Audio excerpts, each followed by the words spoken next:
My wife forgot her laptop at home. What I found inside destroyed my world. The first time I noticed something was off, I shrugged it off as paranoia. My wife, Laura, had always been meticulous, almost painfully so, about her schedule, her phone, her habits. But over the past few months, her routine seemed different. She'd come home late from yoga, always with a faint perfume I didn't recognize. Her phone would light up with messages she hastily hid when I entered the room. And the way she laughed at certain texts, too intimate, too private, sent a chill down my spine. I tried to tell myself I was imagining things. After all, we'd been together for over 7 years, married for 5, and I knew her quirks better than anyone. But intuition, that quiet voice in the back of your head, refuses to be ignored when something festers beneath the surface. It all started one Friday evening. I had stayed late at the office, buried in reports and emails, while Laura texted me constantly, ostensibly asking when I'd be home. But the tone of the messages changed the moment I responded. She went from playful to curt, almost evasive. I brushed it off, thinking maybe she was just stressed. Yet when I walked through the front door, I caught a fleeting glimpse of her reflection in the hallway mirror, phone in hand, eyes darting like a cornered animal. Dinner was quiet, stiff. I tried casual conversation. "Did you enjoy your class today?" I asked, keeping my voice neutral. She smiled, a practiced, polite smile, but her gaze kept flicking to her phone. "Yeah, it was fine," she said. Her fingers tapped on the table, drumming an impatient rhythm. I couldn't pinpoint why, but my chest tightened, a familiar anxiety curling in my gut. That night, sleep eluded me. I lay awake, staring at the ceiling, replaying the day over and over. A quiet anger began to simmer. The signs were subtle but unmistakable. Hidden messages, secretive behavior, that tiny tremor in her voice whenever I mentioned work or plans. My mind raced, crafting worst-case scenarios. It was irrational, maybe, but the unease gnawed at me. By the weekend, I was convinced something was happening behind my back. I didn't want to confront her without proof. I wasn't that kind of person. But my instinct screamed louder every hour.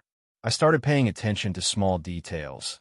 The scent on her coat, the names of people she met at yoga, the way she texted late at night while pretending to sleep. Each little observation became a piece of a puzzle I wasn't ready to see. Then, one evening, I noticed something that froze me in my tracks. Laura had left her laptop on the kitchen counter, something she never did. Curious, or perhaps desperate, I glanced at the screen and saw an email thread I shouldn't have. The words were vague, but the tone was unmistakably intimate. I read and reread them, heart hammering, mind reeling. My wife was hiding something serious. I shut the laptop before she returned, my hands shaking. I told myself I needed more evidence, that I had to be careful. But the seed of doubt had taken root, and it was growing faster than reason could keep up. That night, I couldn't sleep again, not because of insomnia, but because the quiet, steady realization had settled in. My life, the one I thought I knew, was unraveling. And so I began watching, listening, piecing together the fragments of her secret life. Each step brought a mixture of fear, anger, and something darker, anticipation. I didn't know what I would do if I discovered the truth, but I knew one thing. When the time came, she would not see it coming. The next morning, I pretended everything was normal.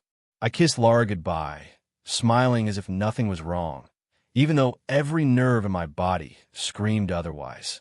She left for her yoga class, and I stayed behind, pretending to work from home.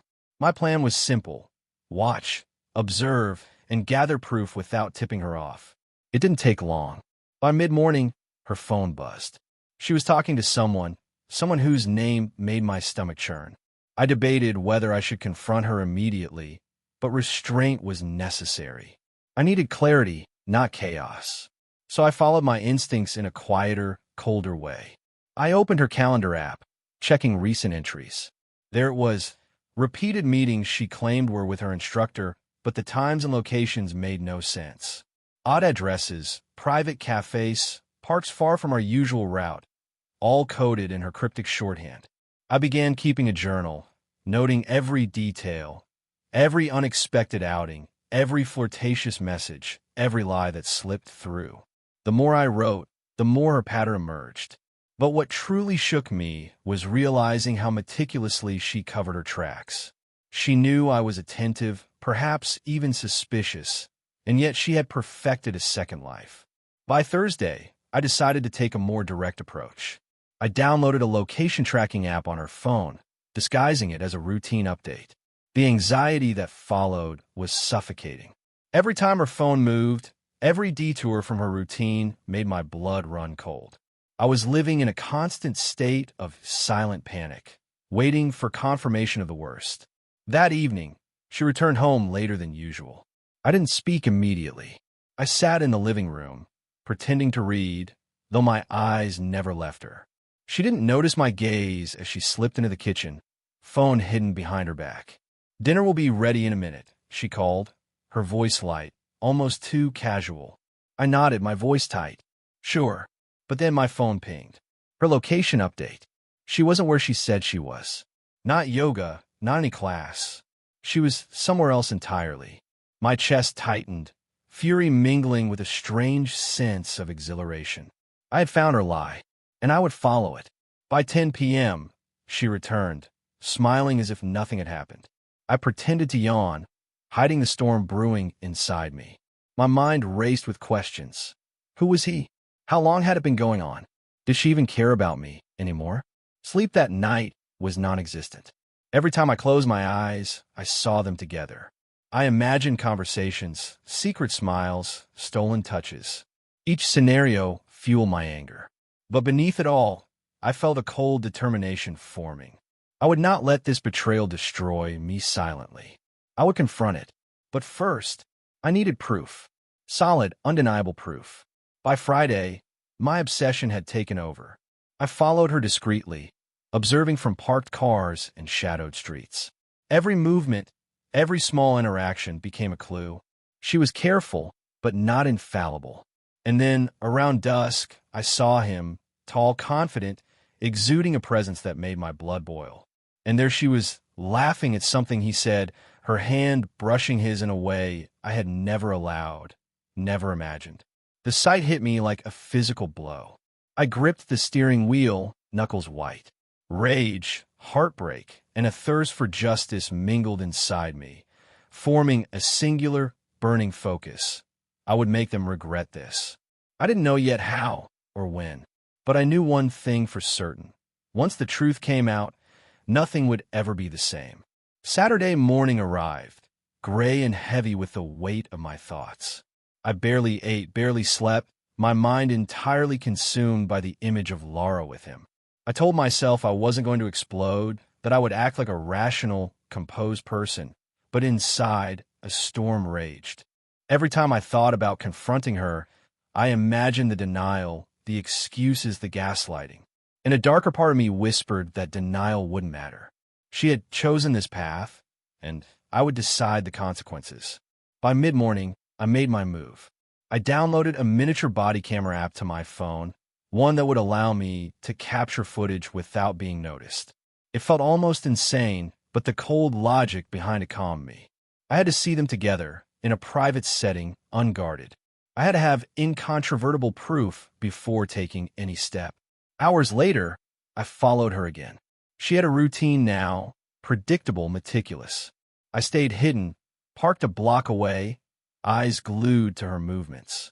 She walked into the cafe, a place I knew well, but had never suspected she would choose. And there he was, the man who had infiltrated my life, sitting at a table with a casual arrogance, sipping coffee as if he owned the space. Laura slid into the chair opposite him, her laughter soft, conspiratorial, and unbearable to hear. I crouched behind the hedge outside, phone camera recording every gesture. She reached for his hand, leaned closer, whispered something I couldn't hear, but the intimacy was unmistakable. My stomach twisted while rising, but my fingers tightened around the phone. This was it. I had the evidence I needed. But as I watched, a new emotion surfaced, a plan forming in the chaos of betrayal. If she had secrets, I would have mine too. I wasn't thinking about revenge in a casual sense, not yet. It was more refined, surgical. I would dismantle the lie, expose the truth, and make sure the consequences were absolute. The next day, I confronted her, but not directly. I sent her a message from an anonymous number, hinting that I knew more than she realized. Her reaction was instantaneous. A frantic string of texts followed, her tone frantic, pleading, defensive. But I stayed silent, letting the storm build. Later, when she came home, she sensed the tension. Her smile faltered, replaced by a subtle nervousness. I invited her to sit, casually, as if nothing was wrong. But the room felt like a battlefield, every glance a weapon. "You seem distracted," she said, her voice cautious. I sipped my coffee slowly, savoring the power I held in that moment. "Yeah, a bit," I replied, letting the words hang. "Work's been stressful." She studied me, searching for a hint, a clue, something to betray my knowledge. But I gave nothing. I was ice, calm and unreadable, while inside, the fire roared. That night, I sat in the dark, replaying the cafe footage again and again. Each frame revealed more touches, glances, smiles that were never meant for me. My anger deepened, sharpened into something almost artistic in its precision. I wasn't going to lash out blindly. I would plan. I would wait. And when the moment came, I would ensure that nothing could undo the truth I would expose. By Monday, I had a new resolve. I had to know everything, the depth of the betrayal, how long it had been going on, who else was involved. Only then could I decide what to do next. And I knew, deep down, that the end of this story would not be gentle. Monday dragged on like a leaden weight. I went through the motions at work, pretending to type emails and answer calls, but my mind was elsewhere. Back at the cafe, watching her hand brushes, imagining their whispers. Every second away from her felt like a betrayal in itself. The need to act, to unravel the secret web she'd spun, consumed me. After work, I didn't go home.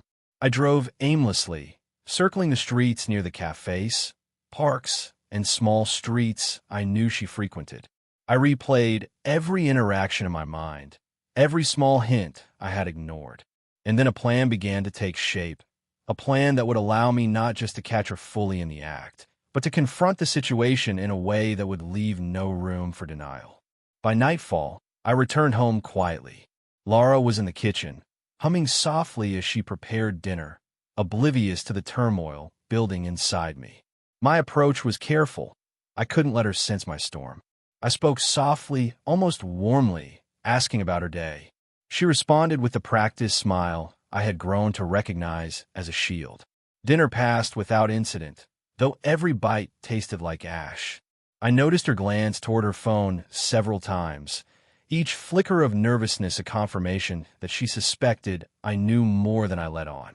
The thought made a part of me smile, darkly, privately. I had begun to understand the power of patience, the advantage of watching the deceit unravel itself before my eyes. Later, while she showered, I accessed her email again. My hands trembled slightly as I opened threads, read messages, and pieced together the full scope. It wasn't just casual flirting. It had been going on for months.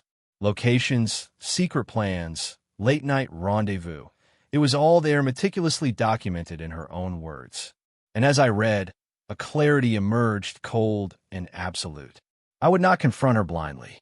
I would strike where it hurt most, not physically, but where her ego and her carefully constructed image were vulnerable. The next day, Tuesday, I followed her again. I had memorized the route she took, the cafes, the quiet streets. She didn't suspect a thing, moving with her usual confidence. And there he was again, waiting, smug, sure that no one could uncover their secret. The sight of him ignited a visceral reaction. Part of me wanted to run straight at them, to scream, to demand answers, but I restrained myself. Patience had become my weapon, observation my ally. I began capturing every detail. Faces of passers-by, license plates, timestamps, all stored carefully.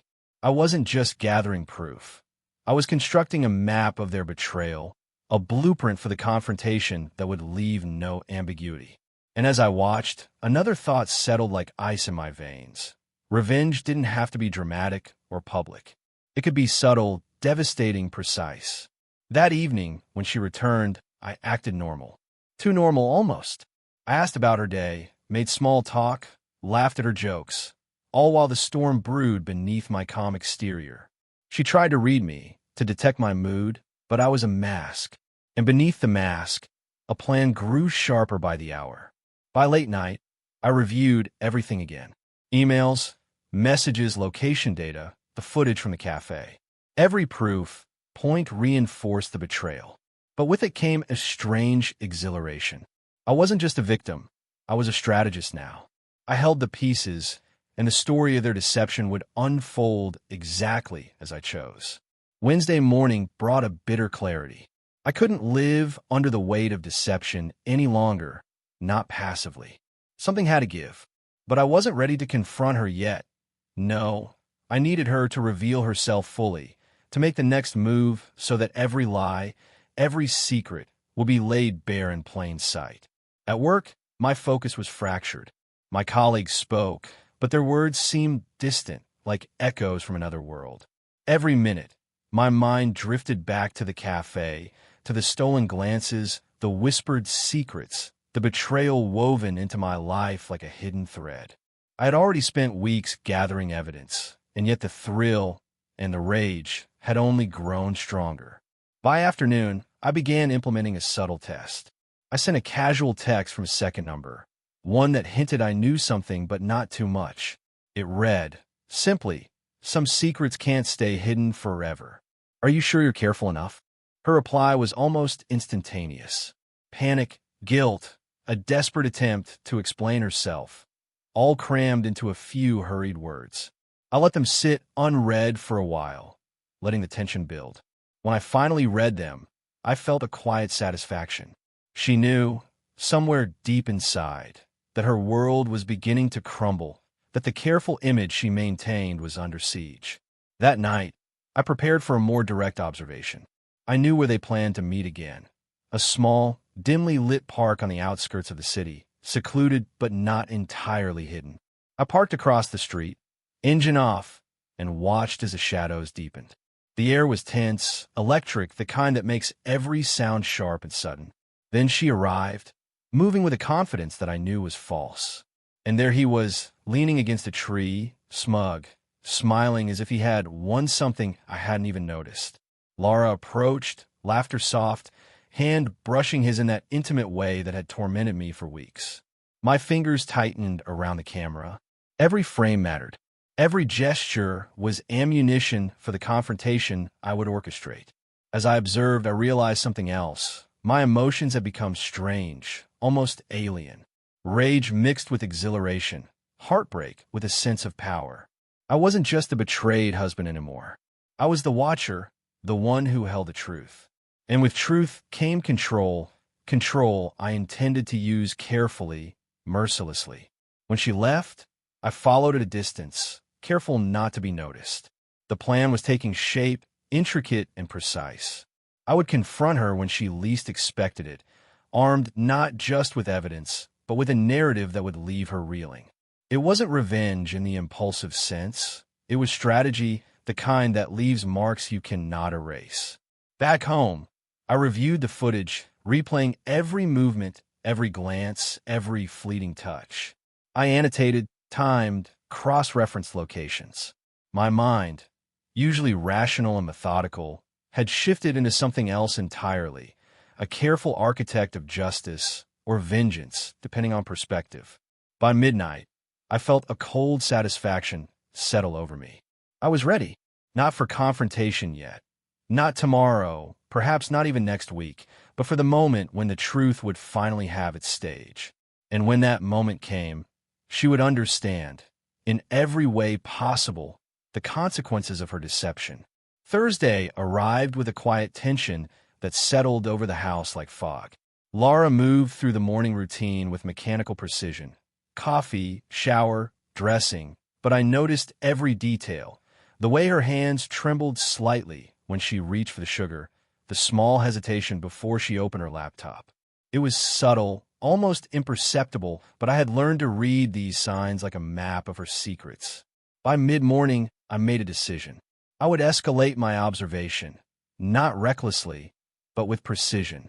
I rented a small apartment a few blocks from the cafe they frequented. From there, I could watch without being detected, record every movement, every interaction.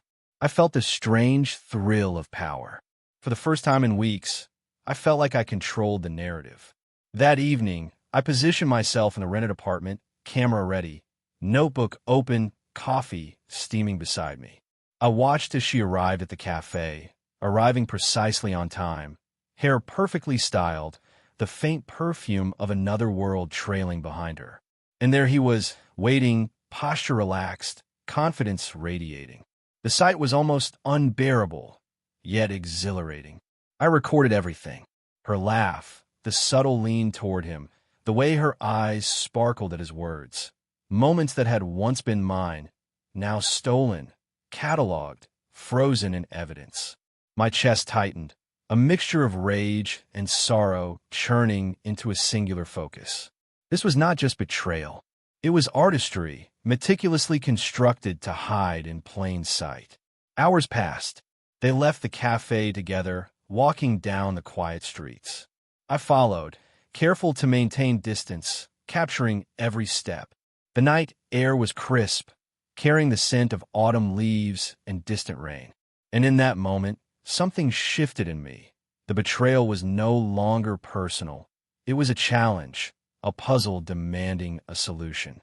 When they finally parted ways, I retreated to my apartment, exhausted but wired, replaying the footage, analyzing every movement. Patterns emerged, locations, timing, behavior. I could predict their next steps almost before they took them. My mind, sharpened by weeks of observation, felt like a weapon. Later that night, at home, Laura moved silently through the kitchen. I watched her from the shadows, pretending to sleep on the couch. She didn't suspect that I knew more than she could imagine. The deception she had woven so carefully was now a web in which she herself was trapped, though she couldn't see it yet. I realized then that confrontation alone would not suffice. She needed to understand the depth of her betrayal, not just feel my anger, but witness it, internalize it.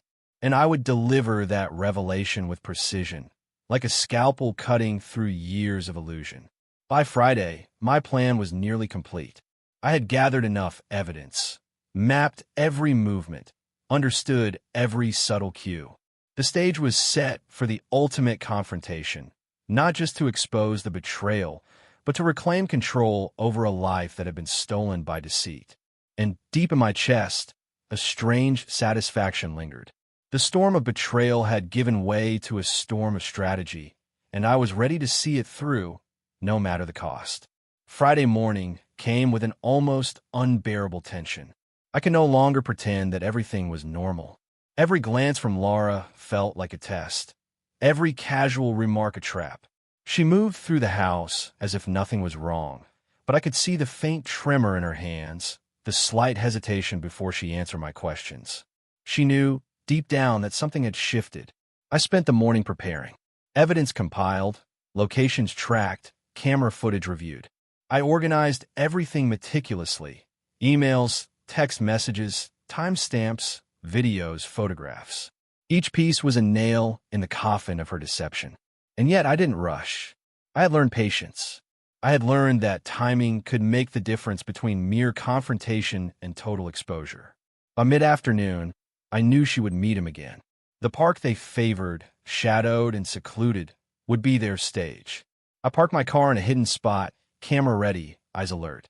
The wind rustled the autumn leaves, carrying a faint scent of rain, and every sound felt amplified, as though the world itself was holding its breath. Then she arrived, and my heart lurched. Her confidence, so carefully maintained, wavered for just a fraction of a second when she saw the empty park. And there he was, standing too close, too relaxed, as if he owned her attention. Their interaction was effortless, intimate, the kind of casual closeness that makes betrayal sting deeper than any words. I recorded everything, careful to remain unseen. Each smile, each subtle touch, each whisper, I captured it all. And as I watched, a plan formed, clear and precise. This confrontation would not be emotional. It would not be chaotic. It would be deliberate, surgical, and inescapable. She would understand the weight of her actions, not just through words, but through undeniable truth. When they finally parted ways, I didn't follow immediately. I let them disperse, watching their movements from a distance, noting the exact location of each encounter, memorizing the cadence of their steps, the rhythm of their interactions. My mind, once clouded by rage and heartbreak, now functioned with a cold, precise clarity. That evening, back at home, Laura tried to engage me in conversation. I smiled, calm, composed, hiding the storm inside. She noticed my strange composure, how I was neither angry nor distant, but I said nothing. I let the silence linger, an invisible weight pressing down on her. Later, in the darkness of our living room, I reviewed the footage again. The betrayal was laid bare, no longer speculation, but undeniable reality. And as I watched, a new emotion emerged, a quiet, potent sense of power. I wasn't just the victim anymore. I was the one who controlled the narrative, the one who could dictate the outcome. By nightfall, the stage was set. I had the evidence, the plan, and the clarity of purpose. All that remained was the moment of confrontation, the moment when the truth would erupt, irrevocable and undeniable, leaving nothing hidden and nothing unpunished. Saturday morning brought a tense calm. Laura moved through the house with her usual precision, but her gestures were slightly off, too measured, too careful. Every smile, every casual comment, now carried the weight of potential discovery. She didn't know that I had followed her every step, cataloged every secret meeting, and captured every interaction. The quiet storm inside me had become a living entity, waiting for the moment to strike. I spent the morning preparing my final approach. I reviewed the footage one last time, ensuring I had everything: timestamps, locations, photographs, videos, and written records of every subtle interaction. Each piece of evidence was a dagger, poised to cut through the illusion she had maintained for months. And yet I did not rush. I knew the power of patience, of letting her feel the weight of what she had hidden before delivering the full revelation. By early afternoon, I decided it was time to escalate. I sent her a carefully crafted message from an anonymous number. I know what you've been hiding. Every step, every lie, it's all recorded. Almost instantly, her response arrived, short, frantic, pleading, please. I can explain. Don't do this. You don't understand.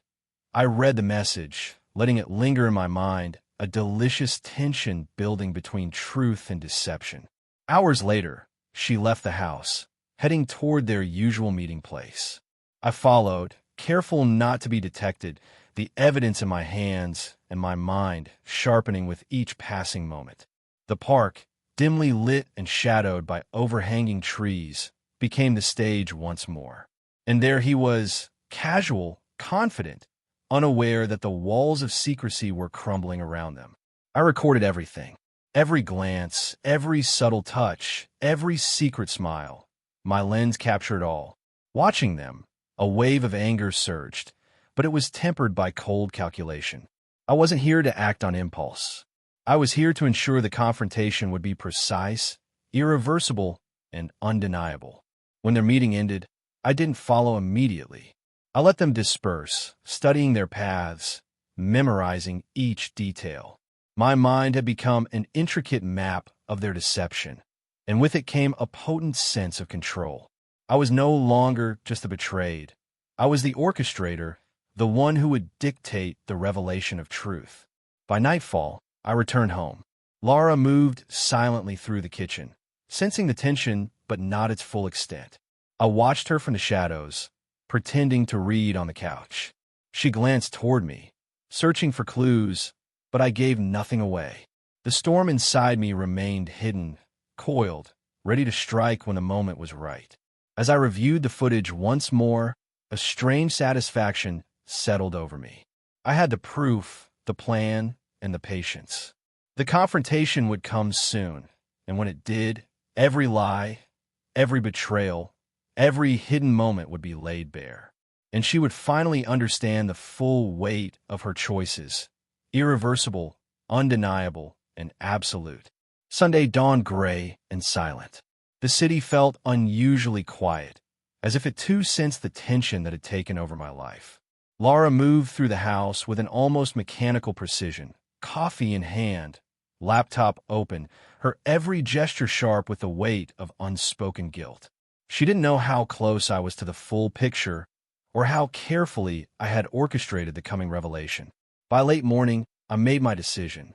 The confrontation had to be inevitable, but it also had to be perfectly timed.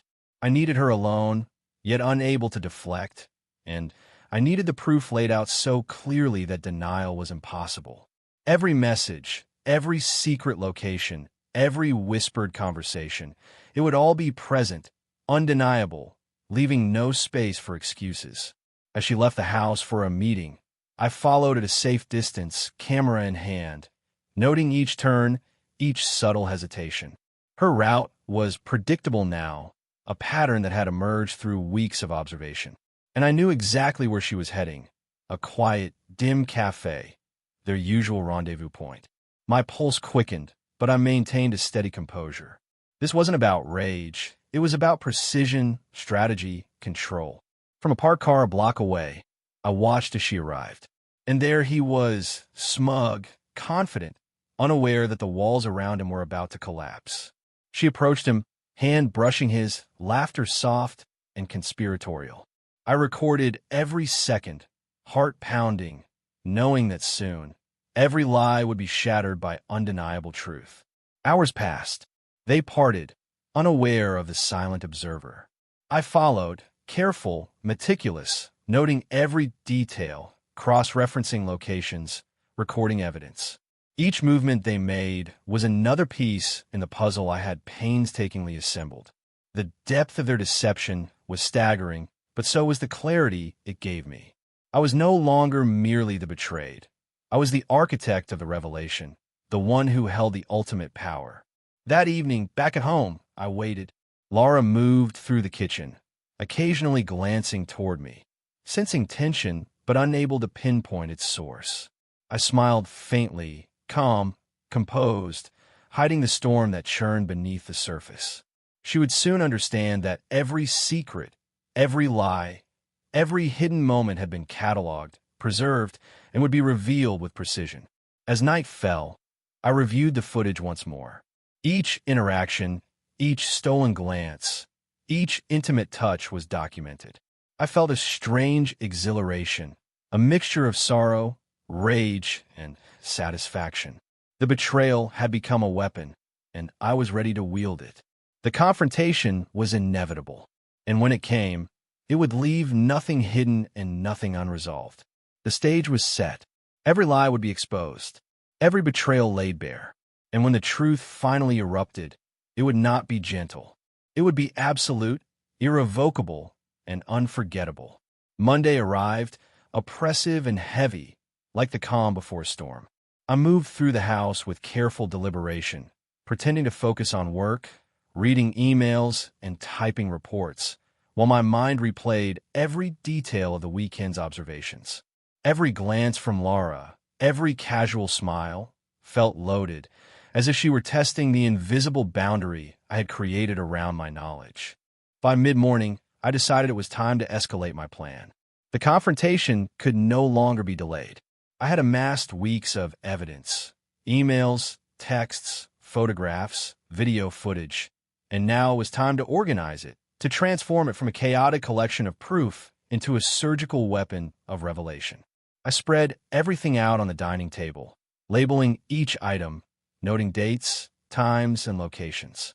Each piece told a story of betrayal that could no longer be denied. By afternoon, I crafted the scenario. I would confront her at home, ensuring privacy, control, and timing. She would not be able to escape, and the evidence would be undeniable. My emotions were a mixture of anger, grief, and a strange exhilaration at the power I now held. I was no longer the victim. I was the arbiter of the truth. That evening, she returned home, her demeanor cautious, almost defensive. I greeted her with calm politeness, nothing in my tone betraying the storm that raged inside. She noticed the table spread with documents and footage on the laptop, and for the first time in weeks, I saw hesitation flicker across her face.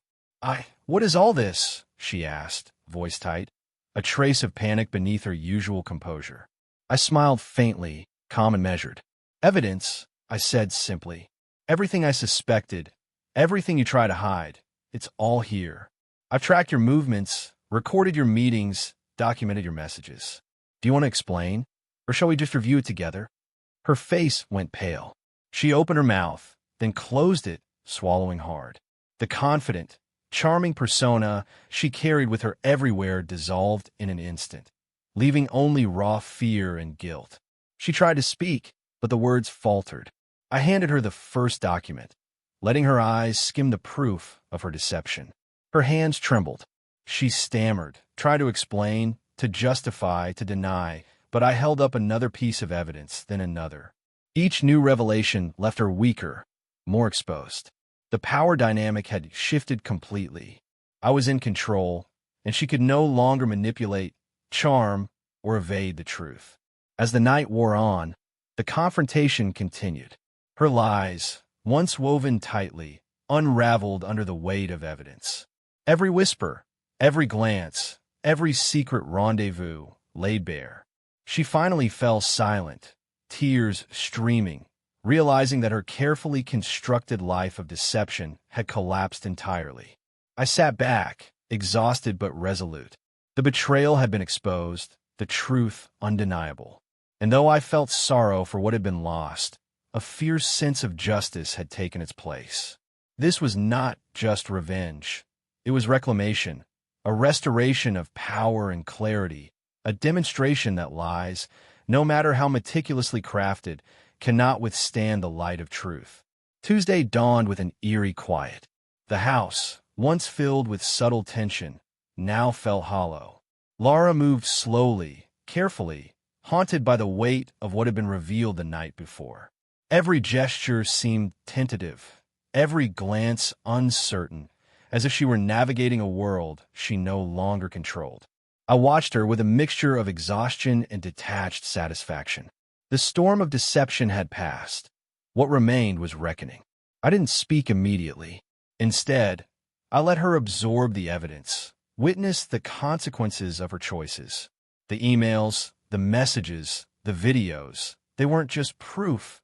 They were a narrative, a story of betrayal that she could no longer deny. And as she stared, haunted at the screen, I realized how absolute the transformation was. The woman I thought I knew, the one who had shared years of life with me, was now reduced to someone confronting the truth of her own actions. Finally, she spoke, voice barely above a whisper. I never meant for it to go this far. I didn't think you'd find out." I leaned back, calm, controlled. "You didn't think, or you thought I wouldn't notice. There's a difference. And now that the truth is here, there's no undoing it." Tears ran down her face, silent and relentless. She tried to explain, but the words faltered. Every excuse I had imagined, every pleading I had feared, came and went, dissolved under the weight of evidence. The confidence, the casual charm, the carefully constructed facade, all gone. In its place was vulnerability, exposure, and a stark, inescapable realization. She had lost control.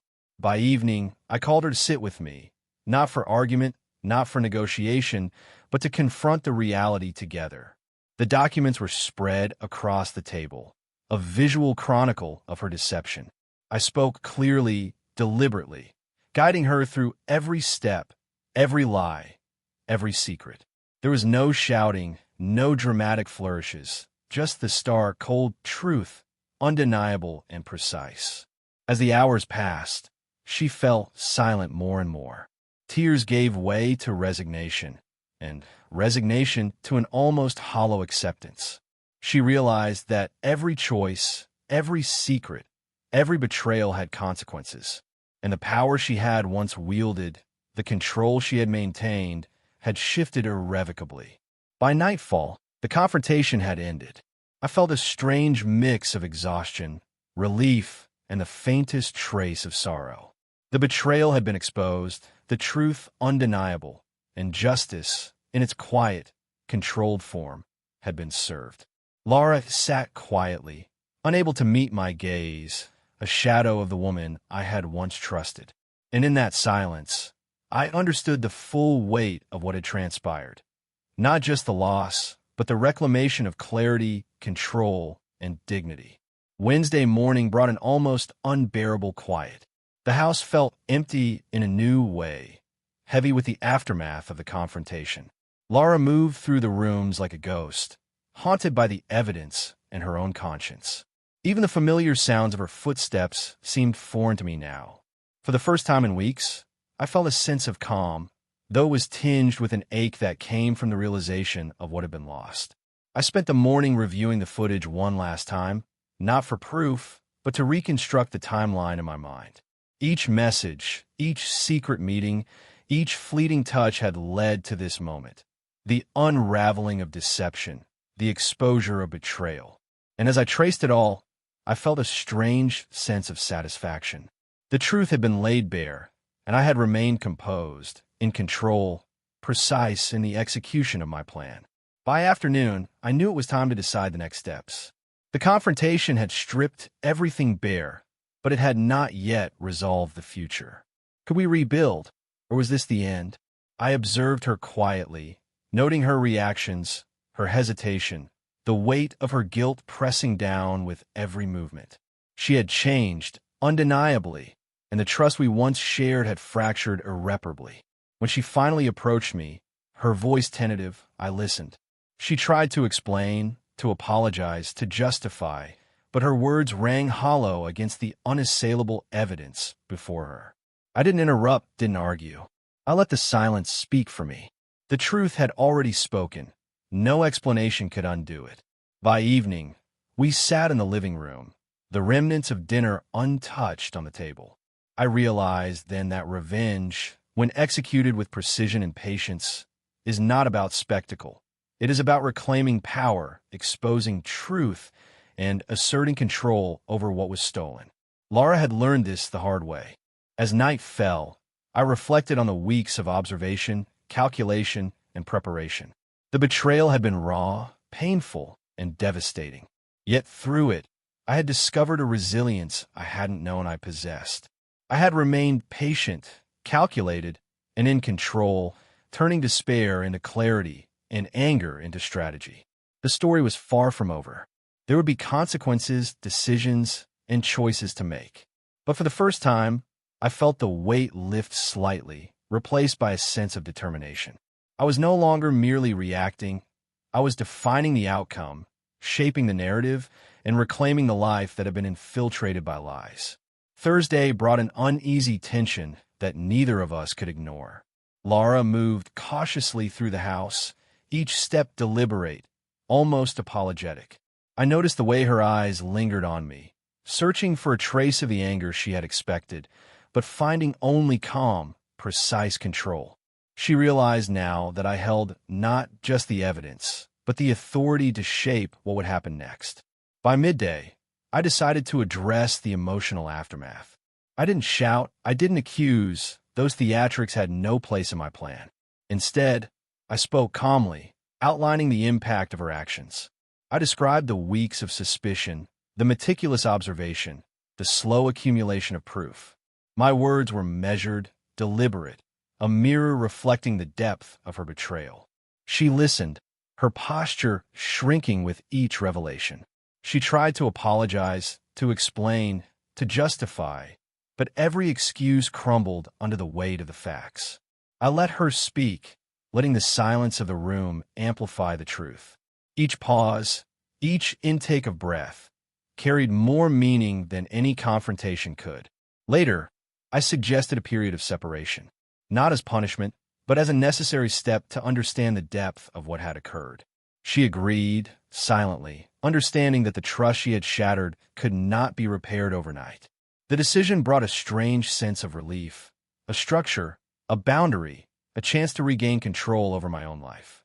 As night fell, I reviewed the evidence one final time, cataloging everything for my own clarity. The betrayal, the secret meetings, the lies, all now fully documented.